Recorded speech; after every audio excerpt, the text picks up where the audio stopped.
Hi, this is Dan Gimple, and everything's good to go, so let's go flying. Well, it's Sunday, and this is my version of a Sunday drive. Let's go to Big Bear.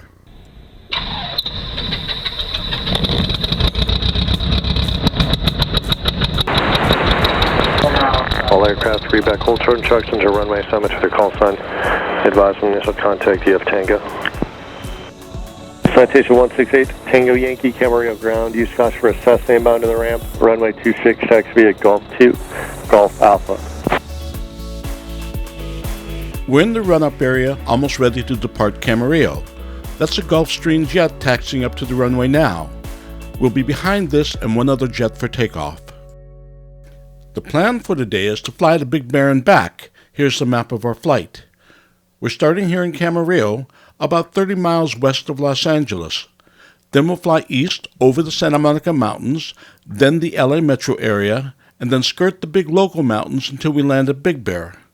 Then we turn around and get a good look at Big Bear and Arrowhead lakes along the way. Camarillo ground, Cessna 738 Uniform Hotel. We're going to make a stop at the central hangars here off to my right. Here's the second jet, a Citation Mustang. It's also a Cessna like the Cardinal. It's the smallest Cessna jet and is light enough to be classified as a small plane. As such, the Mustang can be flown by a single pilot, but the much heavier Gulfstream requires two. Though the Mustang cruises near 400 and the Gulfstream's closer to 600 compared to the Cardinal's leisurely 150, it's sure not all about speed, and I'm inclined to think that the Cardinal's actually a lot more fun than either jet. Tower, Cardinal 220 is ready at Alpha. Cardinal 220, Cameron, sorry, runway 26, clear for takeoff. 220 rolling. Today's trip will be a different kind of flying than what we usually do. Up to now, most of my films have been about flying in remote and uncontrolled airspace up in the mountains where flying is free and easy and the radio is hardly needed. This time, we'll be flying over cities and actively using air traffic control. To get to Big Bear, there's a long stretch of Los Angeles and other big cities, and this means flying through some of the busiest airspace in the country. Going over LA, it's one large airport after another. There's Van Nuys, Burbank, and LAX to contend with, and we will be sharing the sky with big commercial jets that are flying low along with us. We could just fly around or above it all and save all the fuss, but we'd miss out on a lot of the fun. So instead, we'll plug into the air traffic control system. We'll be using a service called Flight Following, where approach control keeps track of us and clears us through all the complicated airspace we might otherwise want to avoid. It means doing extra radio work along the way, but that's an important skill to keep sharp. It adds to safety, and it's kind of a kick to be working the system along with the pros and the big jets.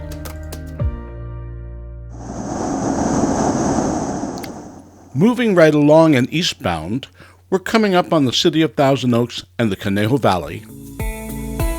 Conejo Peak, right in back of Newbury Park, or west of Newbury Park. Conejo Peak is what's left of what was once a 10,000-foot volcano. Right below us, an area called Dos Vientos. On the horizon, you can make out the Pacific Ocean and some of the Channel Islands.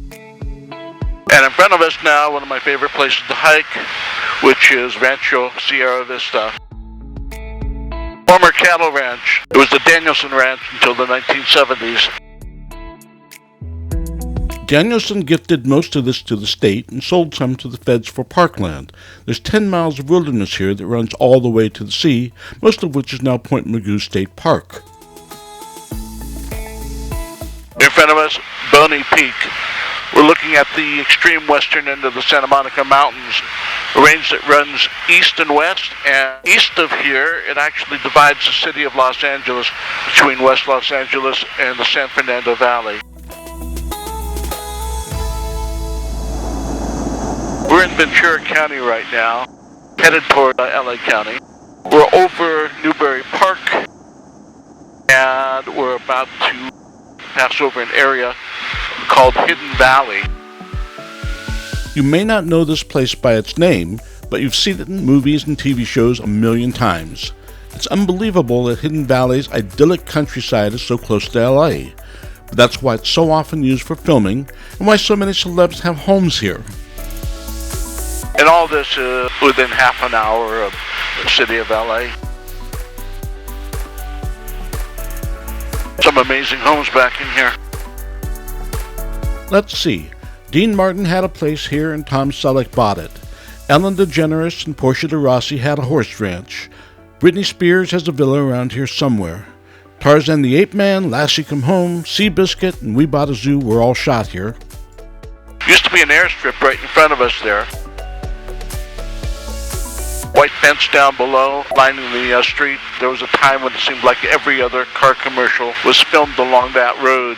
Whenever you saw a white picket fence and the country background, that was here. We're coming up now over Ventura Farms, a little spread owned by our local billionaire, David H. Murdoch. I'm told Murdoch did okay selling pineapples, so we bought this in the whole Hawaiian island of Lanai. By the way, the Waltons, Westworld, 24, Columbo, and Dynasty were all shot here, and there's many, many more I've left out. We're coming up over Lake Sherwood. Sherwood is actually named after Sherwood Forest. Sherwood Forest was here because they used to film the Robin Hood movies, I think in the 20s and 30s. There's a lot of movies out here. Of course, Sherwood has its celebs too. Wayne Gretzky used to live here. Sylvester Stallone had a little hideaway. Paul Anka lives here. Tom Petty had a home here. And William Randolph Hearst owned much of this before anybody back in the 1920s. Don't know, but there must be something special about living by a lake.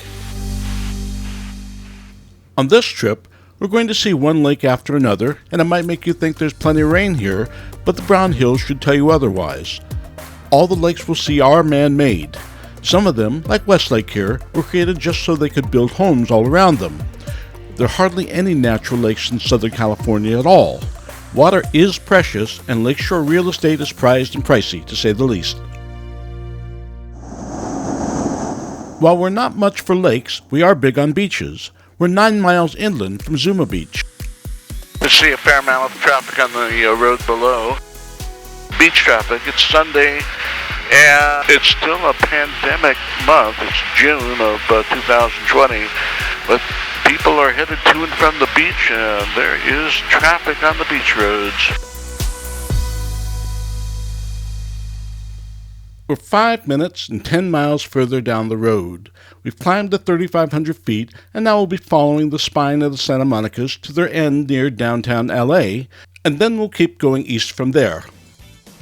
Station 40 Tango, fighting 0900, descend and maintain 5,000. That's SoCal approach. We're plugged into the air traffic control system now, listening for its call, and flying less like a bush pilot and more like an airline captain. It's the better way to go when over the city. We're currently over Mulholland, the Santa Monica Mountains, approaching Spokane. Expect at 756, descend and maintain 5,000. As I was saying, we're over Mulholland Drive and coming up on the 405 freeway and Sepulveda Pass. On the right, that's the view from Santa Monica Bay and West LA and pretty much all the way to downtown. On the left, we have Sherman Oaks just below and the east half of the San Fernando Valley beyond. Cirrus 80 Victor Tango, you ready to contact 5 miles southwest of Van Nuys Airport and fighting 050 and join the localizer. Cirrus 80 Victor Tango, squawk 0223 and ident. We're over the East Valley at 3,500 feet in slow cruise mode. With gear up and no struts, the Cardinal's very clean and efficient. Throttled back to 40% power and burning only 6 gallons per hour, we're still going 120 plus while getting at least 20 miles per gallon. That's not bad for 120 miles per hour. You can't do as well in a car. However, there's that one little problem with flying slow. The camera batteries might not make it all the way.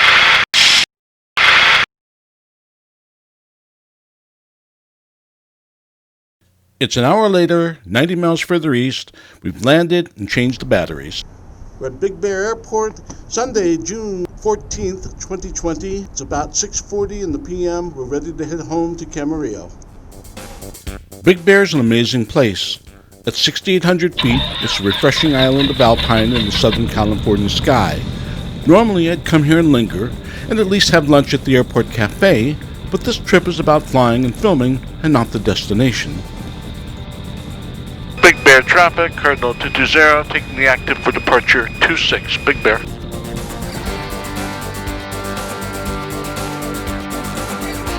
Takeoff here is different and requires extra caution. Mountain flying techniques apply.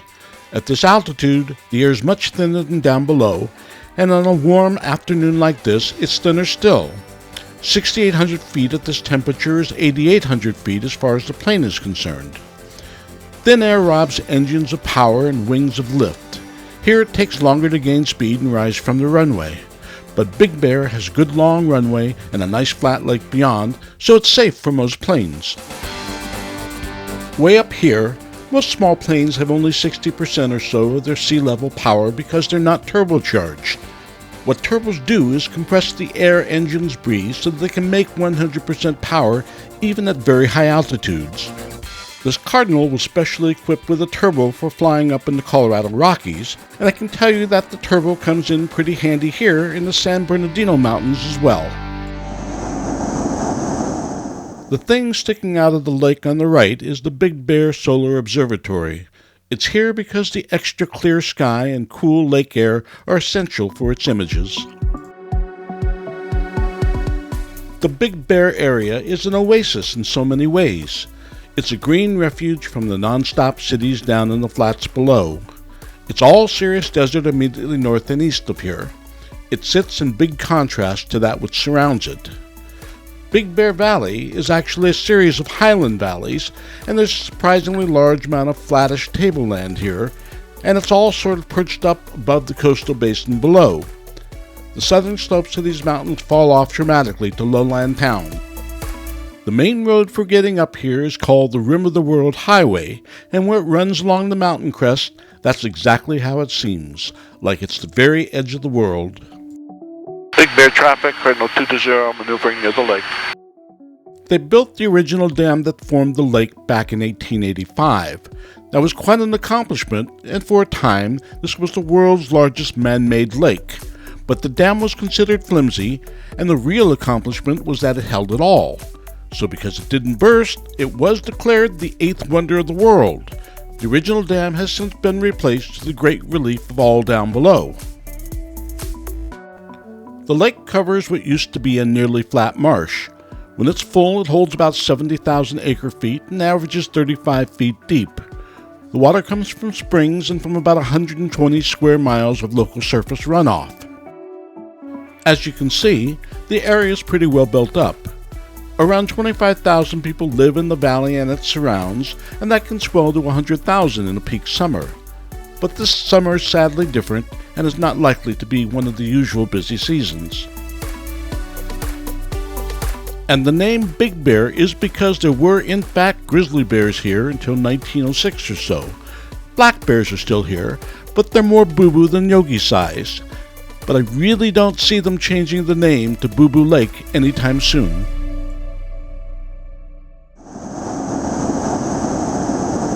Believe it or not, most winters we do get snow in Southern California, and there's even enough to ski on it.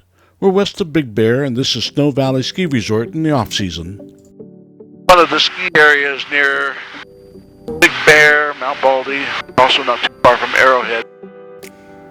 Let's straighten this out so you don't lose track. Snow Valley Ski Resort is at the summit of this mountain, but Snow Summit Ski Resort is back in Big Bear Valley. Got it? But this mountain is called Slide Peak, and at least that makes sense for a ski area.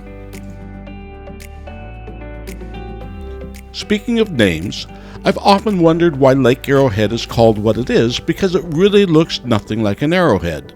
But I looked into it, and it turns out that some 6 miles away and way down the hill, there's a giant natural arrowhead shape on the side of the mountain.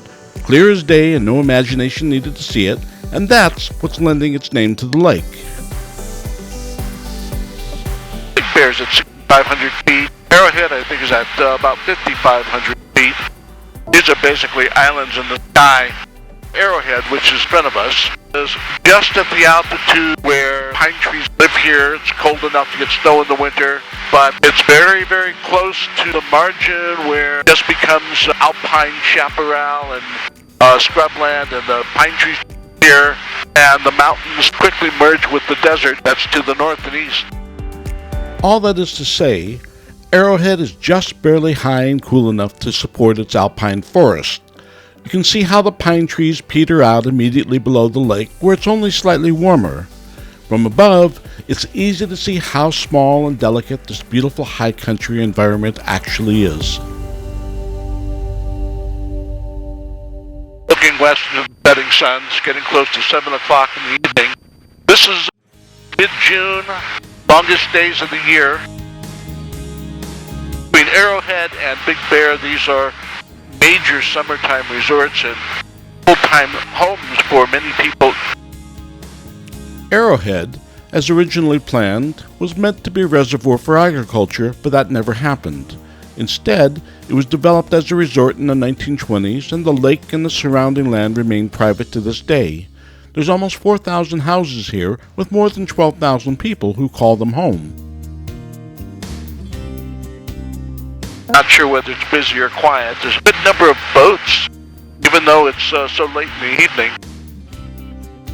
Actually, from where I sit, it looks like almost every foot of shoreline is wharves and parked boats. Kind of amazed at that.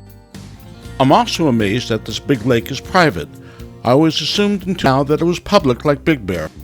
Maybe so many boats and wharves up here, boats that aren't doing anything at the moment because of the pandemic.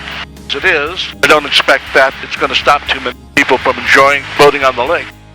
Of course, one of the great joys of being here must be being able to go boating on a beautiful day like today, so if you live here, you're going to have a boat.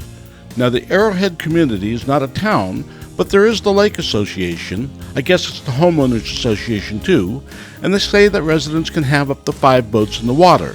Well, do the math, 4,000 homes here, so maybe at least 4,000 boats docked along the shore? I would not be surprised. Let's check the map. From Big Bear, we flew west to Snow Valley and then Arrowhead. After Arrowhead, we leave the San Bernardinos and cross Cajon Pass to the flanks of another big range, the San Gabriels. In a moment, we'll be coming up a beam 10,000-foot Mount San Antonio.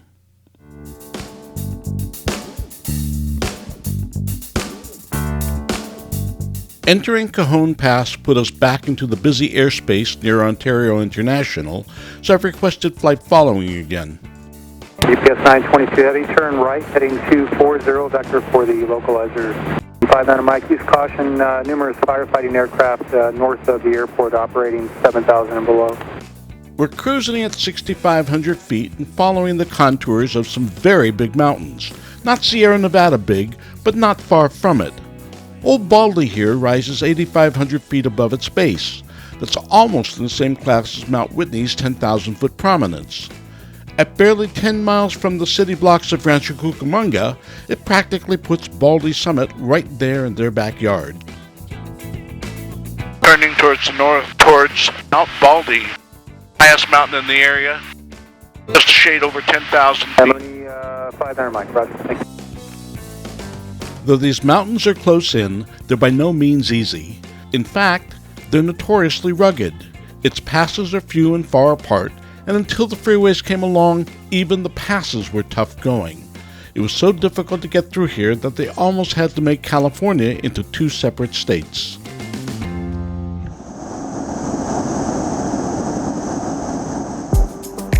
It's all toothpaste. I recall a geologist explaining how these mountains came to be, and he said to imagine toothpaste squeezed from a tube. All this rock is caught between grinding tectonic plates and is forced out like so much toothpaste. The Pacific Plate's on the south side, under the cities and all beyond, and the North American Plate is under the whole rest of the country to the north. The Pacific Plate's trying to slide northwest and is snagged on a giant corner hereabouts, and that's making this very rugged but glorious mess. Approach Cardinal 220 is with you at 6.5 VFR, destination Camarillo. There's no response. Reception spotty up here. I'll try again in a while. We're in the vicinity of Mount Wilson, of observatory fame. We're passing Mount Wilson and adjoining Mount Harvard, At 5,700 feet, they're not the tallest around, but they rise very steeply from the flats and have an almost unlimited view of the region below. All the observatories are here because of the Southern California sky, which by no means is the clearest, but it is supposed to be the most stable in North America, and steady air makes for good astronomy as well as smooth flying. Mount Wilson's long been home to big league science. The big dome on the ridge back there is the 100-inch Hooker, and it was the world's largest telescope for a while way back when. The White Tower is the 150-foot solar tower, and was also once the world's largest of its kind. Approach Cardinal 220, vicinity of Mount Wilson. VFR did not get the last transmission. Cardinal 220, that's Albert, Roger. Burbank altimeter 2988. 220. Even SoCal Southwest 401 at 8,000, Burbank Lima. Any chance of an RNAV visual 15 tonight? Southwest 401, SoCal approach, Burbank altimeter 2989er, clear direct track. We're back over the valley and on the home stretch. We'll start our VFR descent into Camarillo in a moment. Sundrain 21, Camry Tower, Roger. Traffic approximately 12 o'clock, 3 miles, restricted at or above 3,000 is a Cessna. That's Camarillo Tower, and the Cessna he's talking about is us. A Gulfstream jet is overtaking us on the way in for landing, and the controller is keeping us safely apart. Okay, we're looking out there for him. For Sundrain 20. Is he going to Camarillo too? Affirmative, I'm going to keep him above 3,000, and then after you pass, I'll step him down. Okay, so we're going to go underneath him, is that right? Affirmative. Okay, Roger. Number 220, that traffic is now passed underneath you. Number 2 behind the Gulfstream, runway 26. Clear land, caution wake turbulence. Alright, 220's got a lot of altitude to burn, so would like to do a left brake. Number 220 approved as requested, and the tower will be closing on the hour in about 3 minutes. 220, have a good night. Okay, there's a lot happening. The Gulfstream is passing underneath us, the tower is about to close, and I'm too high to land straight away, so I asked for a left pattern turn over the airport to add some distance and lose that excess altitude. This is all part of the fun, and I really mean that. Sundrain 21, left turn Delta R at the end, and contact ground point 8. 21. When the tower closes, Camarillo becomes an uncontrolled airport, and then it's up to the pilots to call out their positions. Again, perfectly normal, and all part of the fun. Number 220, traffic fire now, Diamond Star, you're number 1. 220. Attention all aircraft, time 0300 Zulu. Camarillo Tower is closed and terminating Class Delta services. Class Golf airspace is now in effect. Traffic on the roll departing is a Diamond Star for a right downwind departure. Additional traffic on left base is a Cardinal landing runway 26. Have a good night. I've already recited the landing checklist, but I'm going to do it again anyway. Really don't want to forget the landing gear. Do that and it can really ruin your whole day. Boost, gas, undercarriage, mixture, prop, ready to land. And we're home. We've been halfway to Arizona and back, swung by all the cool places, and we did it the easy way in well under 4 hours. We managed to keep social distance, yet still connect with the flying community. I'd call that a pretty good Sunday, wouldn't you? Camarillo traffic, Cardinal 220 is clearly active. So thanks for coming along, and I hope this inspires you to get out in the world and maybe go flying too. It's pretty amazing out there, and I'm glad I could share it with you.